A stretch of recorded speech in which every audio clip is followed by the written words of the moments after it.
So now I'm going to go to Charlotte. Let's see if Charlotte can, her internet is better now. Can you hear me, Charlotte?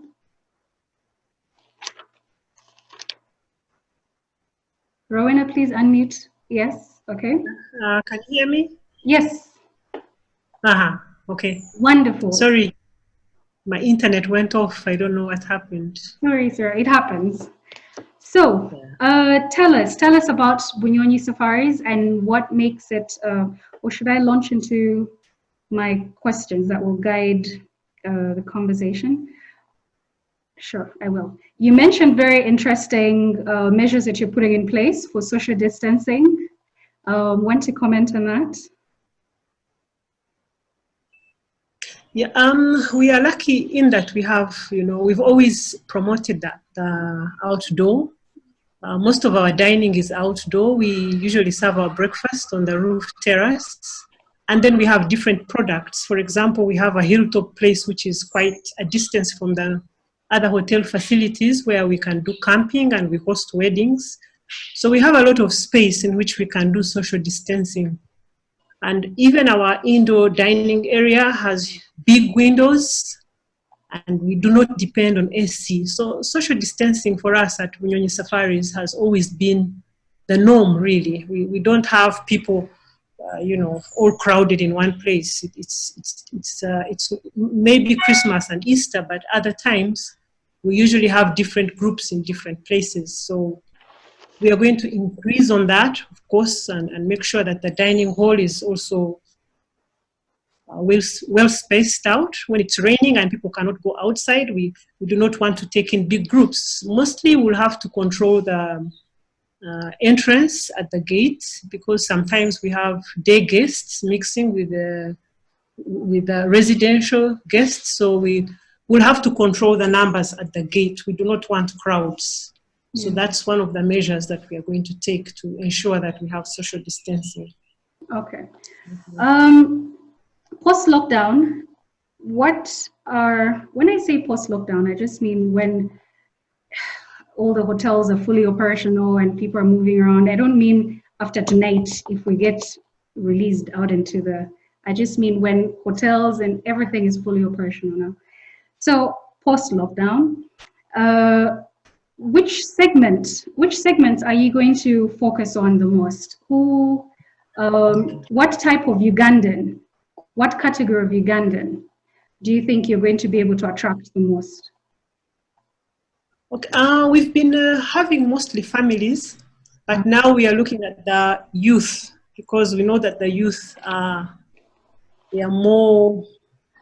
they don't fear, they are more adventurous. So we are promoting packages for them, and we are making it as low as possible. So we are promoting the hilltop. We have a hilltop where we do camping, and we have some dormitories, and it also has a hospitality school. So that is really what we are promoting mostly, to attract them to come as students, as groups, to discover the place. And then we are also looking at the farm. We've been working on the farm during this lockdown. So the staff at the hotel has been paying a lot of attention to the vegetable growing and the farm produce. We have a piggery, we have cows, we have chicken, because we want to produce organic food. We want people to come and enjoy fresh food. People are more aware of how important it is to be healthy. So we would like to promote something fresh.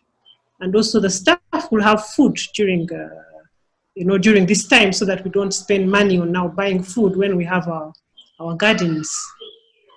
So we shall also do cultural tourism and also farm trips, taking the young people to see how cows are milked, taking them to see how the gardening is done locally, the vegetable growing. So we would like to encourage the urban children who've never really lived up country to come up country and experience village life, because we are living within a community. Take them on a hike and show them how are the other, village homes coping, how do they live, because they take a lot for granted.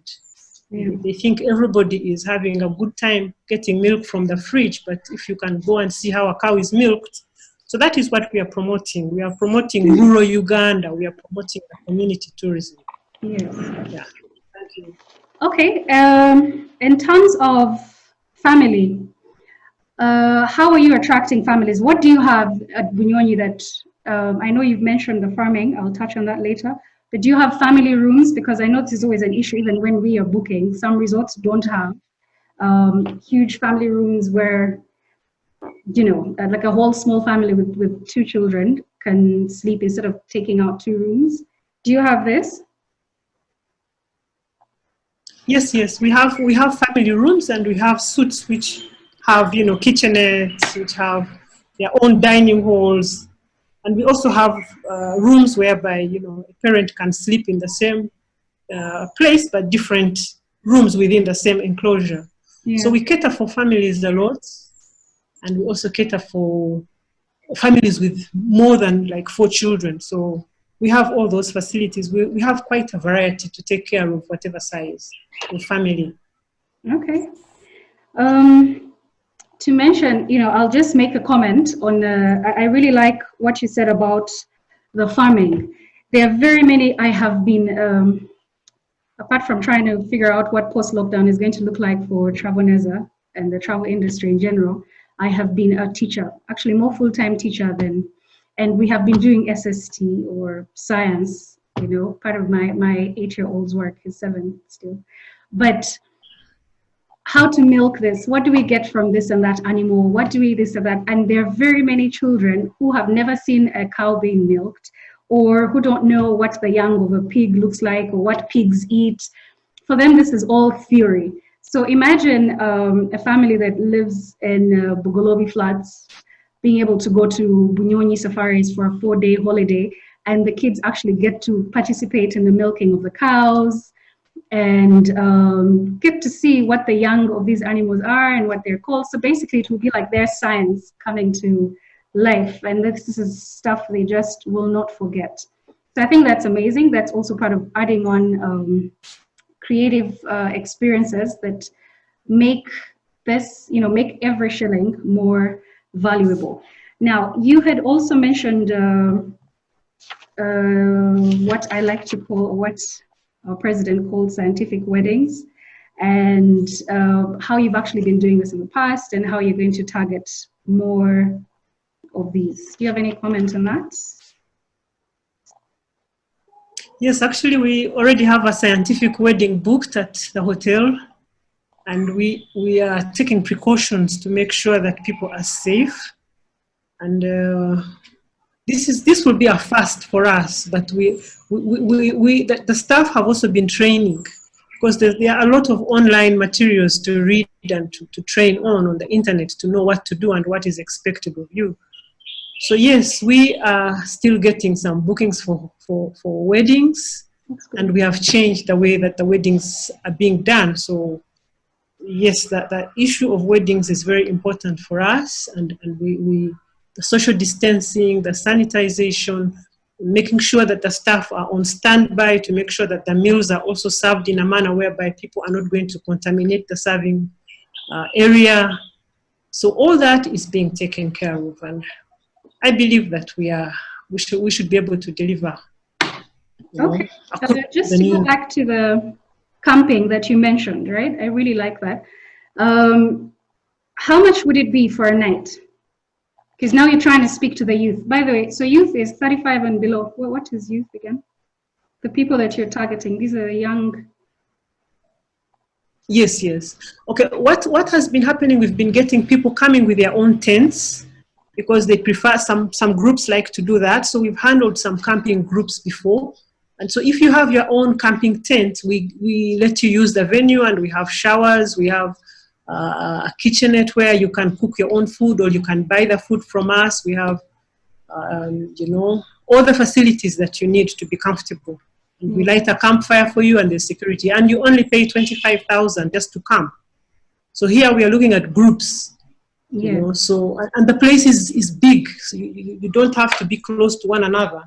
Okay. So really, that's really the lowest we've ever done, and we would like to attract the youth, because what happens is that when we have these camping groups, the same youth come back and stay at the hotel with their families. Yes. So for us, it's also a marketing strategy that we've had. It works for us very well because you attract them. Then the next time you see them coming with their relatives, with their parents, with their. So we want to catch them young, and that's what we are doing to Yes.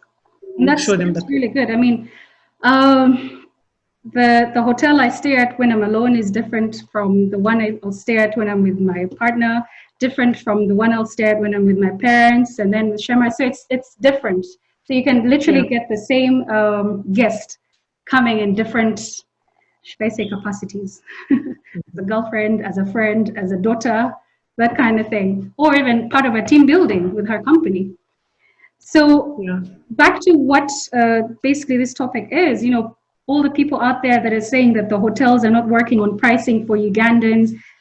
I mean, if you can go camping at a beautiful resort like that and still be able to utilize the facilities, take all the beautiful Instagram pictures of Lake Bunyonyi at 25,000, I really think that that is very, very doable. You can take a bus to Kabale, and from Kabale town, you can take a cab, or I'm sure the hotel can maybe even arrange to pick you up, or you can take a boda boda, whichever it is. It's very affordable. If you really want to see Uganda, if you want to travel, you can. Charlotte, I think you wanted to also mention other offers that you have before we wind up. The other offers we've reduced on some of our rooms, so that you can pay as low as 100,000 per person to stay in some of our rooms. And then also there's a possibility of upgrade if you stay for a longer period, because we are also trying to attract long stays. If you're staying for more than 3 nights, that's when you are eligible for that. Okay. So we want longer stays at the hotel, and probably we shall see what else to throw in for people to encourage them to come and isolate yourself at the hotel. Yes. And do your work. Now you can work from anywhere. So you come and do your remote work from near the lake, and where you can enjoy some kind of serenity. So that's the kind of message that we're trying to put across to people. Okay. Yeah. Is there anything else you'd like to mention that I haven't particularly focused on? No, I think you've captured everything. Thank you, Laura. Okay, thank you very much, Charlotte.